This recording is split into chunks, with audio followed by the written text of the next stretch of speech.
So, ipapakita ni Sir Justin, ba't umalis ka? Kami kausap.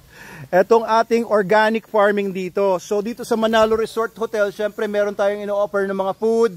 Meron tayong sangyupsan dito, sangyupsal. Gumagawa na rin tayo ng sarili nating mga lettuce. Lettuce ba to? Yes po. Ayan, meron na sa ilalim ng net siguro para hindi sila langawin, hindi sila pasukin ng mga insekto na pwedeng kumain sa kanila. Ayan, kaya nakatakip po ito ng net. Di ba? Tama ba? Para hindi sila pasukin ng insekto. Pero parang makakalusot pa rin. Saka yung basa, ulan. Oo, hindi kaya papasukin pa rin ng mga insekto. Kinakain nga ng mga insekto yan. Minsan inaanakan ng kung anong larvae. Tapos ito, ganun din. Ano to?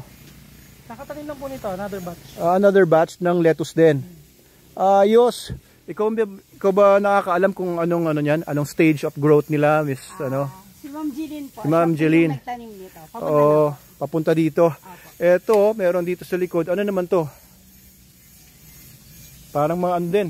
Kakatanim lang din. Ayan, guys. Tapos sinasabi ni Sir Justin, dito naman gagawa naman kami ng mushroom production. Lahat ito ay organic, guys. Wala tayong nilalagay pesticide.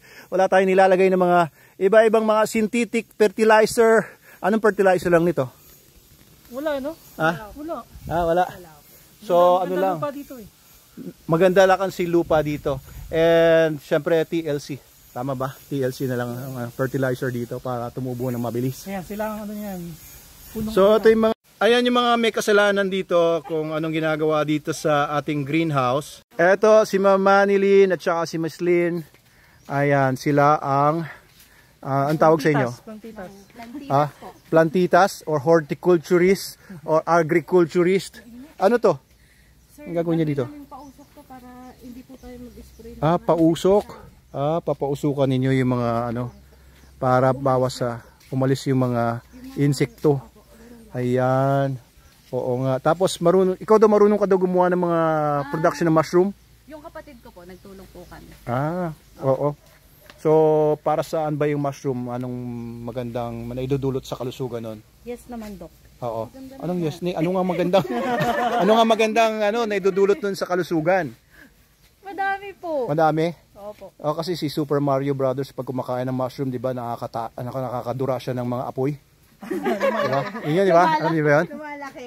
Lumalaki, di ba? Opo. So, yung mga mushroom sa totoong buhay, ganun din. Maganda rin yung naidudulot sa kalusugan at lumalaki din. Opo. Lumaki ka ba nung kumain ka ng mushroom? Hindi nga po. Hindi. Ba't ganun? Ba't ganun? Hindi fake pala yun. Okay, maniwala.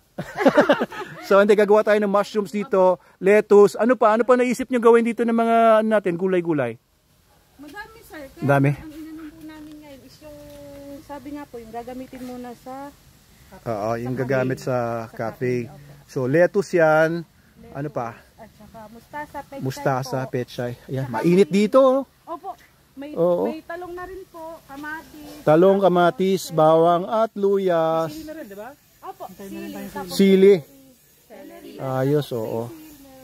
So, ayos. So, yung dito, pipilitin natin na yung mga isi-serve natin sa ating Manalo Cafe Resto Bar ay magkakaroon ng galing dito, mga organic nating mga gulay para healthy ang lahat ng kakain dito. Gusto ko talaga kasi may mga salad din tayong i-offer.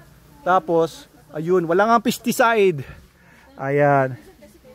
Sige, this is the start of our greenhouse. Palalawakin natin ito. Ayan, katabi lang ito ng basketball court. Ito nga pala yung basketball court. Hinintay na lang natin yung takip nito para gagawin nating concert area. Ayan, mag-concert dito soon ang The Dawn, si Miss Aiza Sigera, and South Border, etc. etc. Yun yung overlooking natin sa taas. So please visit us here at Manalo Resort Hotel and Manalo Cafe dito po sa Sitio Tutulo, Barangay Mahabang Parang, Binangonan, Rizal.